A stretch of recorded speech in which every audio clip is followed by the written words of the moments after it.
When the nation known as democracy was born over 40 years ago, it was a beacon of light to all who gazed upon it, its citizens holding up freedom as a pillar of existence, and burning with a passion to do all they could to bring out the best in humanity.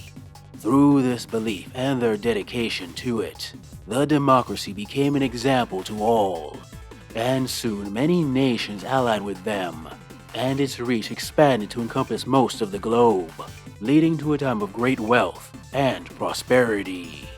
But where there is wealth and prosperity, there is inevitably corruption. Soon a secret cult grew like a cancer within a democracy, a cult that craved power and control, and sought to influence every level of society, a task they sadly accomplished. They soon held the seats of power within the democracy, and by the time people realized what was happening, it was far too late. Their freedoms were washed away, and their allied nations quaked in fear. There was only one power that could stand against this once noble country, but they were no friend to the common man, for this power was the Red Star Nations, an equally corrupt government that had their own dark plans for the world. The democracy and the Red Star Nation soon divided the world between themselves, and although they were rivals, their fighting never came to full-blown war, both powers realizing that such an action would guarantee mutually assured destruction. This stalemate lasted until 1981, when a secret kingdom once thought of as myth and legend emerged from the depths of the ocean, the Kingdom of Atlantica. Hidden from human eyes for millennia, this technologically superior nation of merfolk, under its tyrannical ruler King Gills, chose this moment to attack, aiming to subjugate the surface world, performing lightning strikes that were impossible to predict or stop. Nearly every coastal city on the globe was in Atlantican hands within a month, and the democracy was in disarray, its leaders' inability to adapt leading to whole cities being abandoned by the democracy government, and millions of people being enslaved.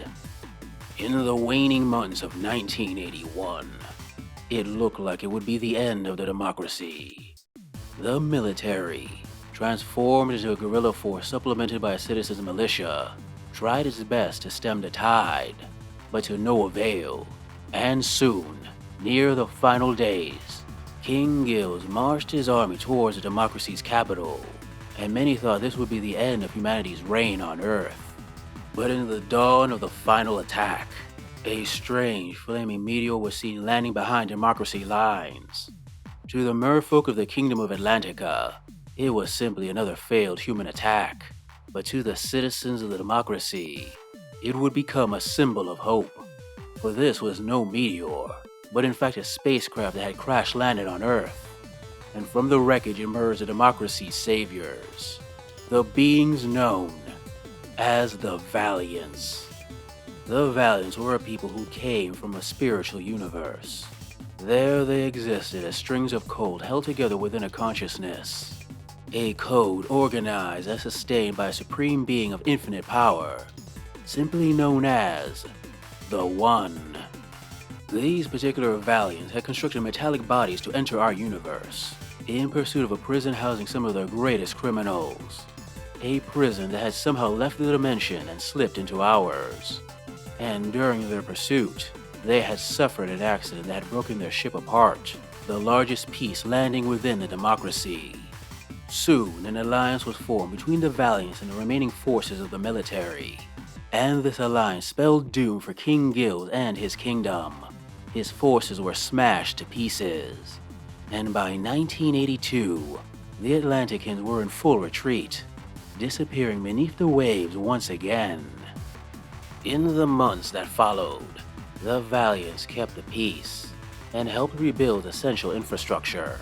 The citizen militia, finally able to deal with their internal issues, formed an interim government and rooted out the corrupt cult that had defiled the democracy.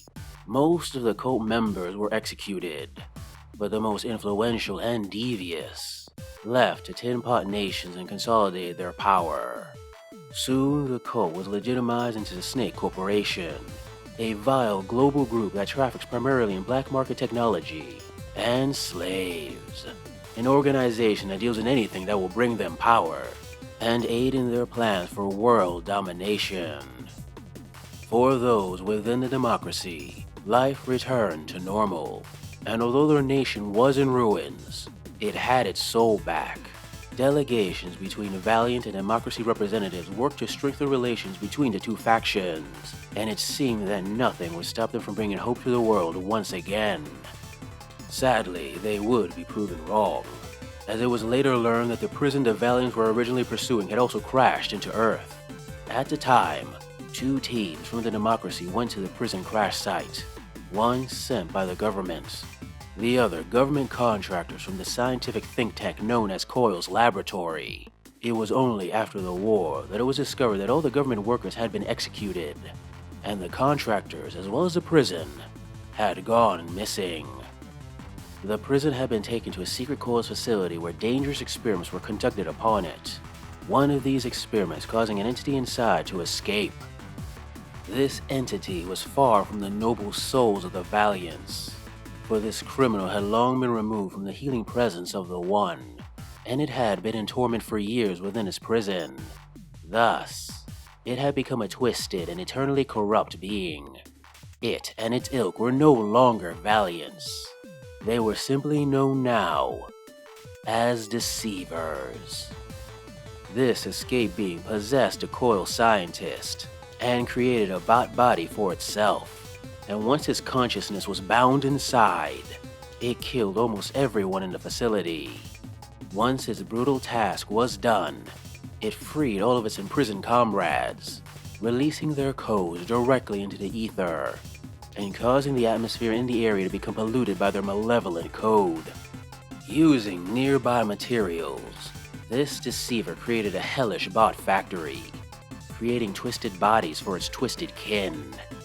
After the bodies were formed, and the Deceivers finally looked out into the world, they discovered the Valiants, and battles erupted between the two factions almost immediately. A war that has now raged for 3 years, and does not seem to be ending anytime soon, as numerous factions aim to be the final victor in a war that will decide the fate of the planet Earth.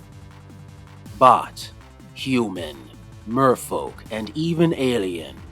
Which side will you take in the bot war? Hey guys, I hope you enjoyed this video on Bot War, an interesting wargame that is obviously inspired by 80s and 90s action cartoons, such as Transformers, G.I. Joes, and a bunch of others. And honestly had some pretty cool models and pretty interesting factions. For example, the Red Nations, cyborg dinosaurs. That's all you really need to know. So if you're interested in it, there's a link down below to the website so you can just give it a look and see if it catches your interest. If you really like the video, please like, subscribe, comment, press the little bell so the YouTube gods know I exist. Hopefully it helps send my content out there, and hopefully war gamers who might be inclined to like this game and have never heard of it have a chance to hear about it. If you really like the video though, and only if you're inclined and if you have the cash, please send a little money my way to my Patreon or my Coffee account. The extra money gives me a chance to work on these stories I love. Anyway, thanks for liking and watching, and see you next time.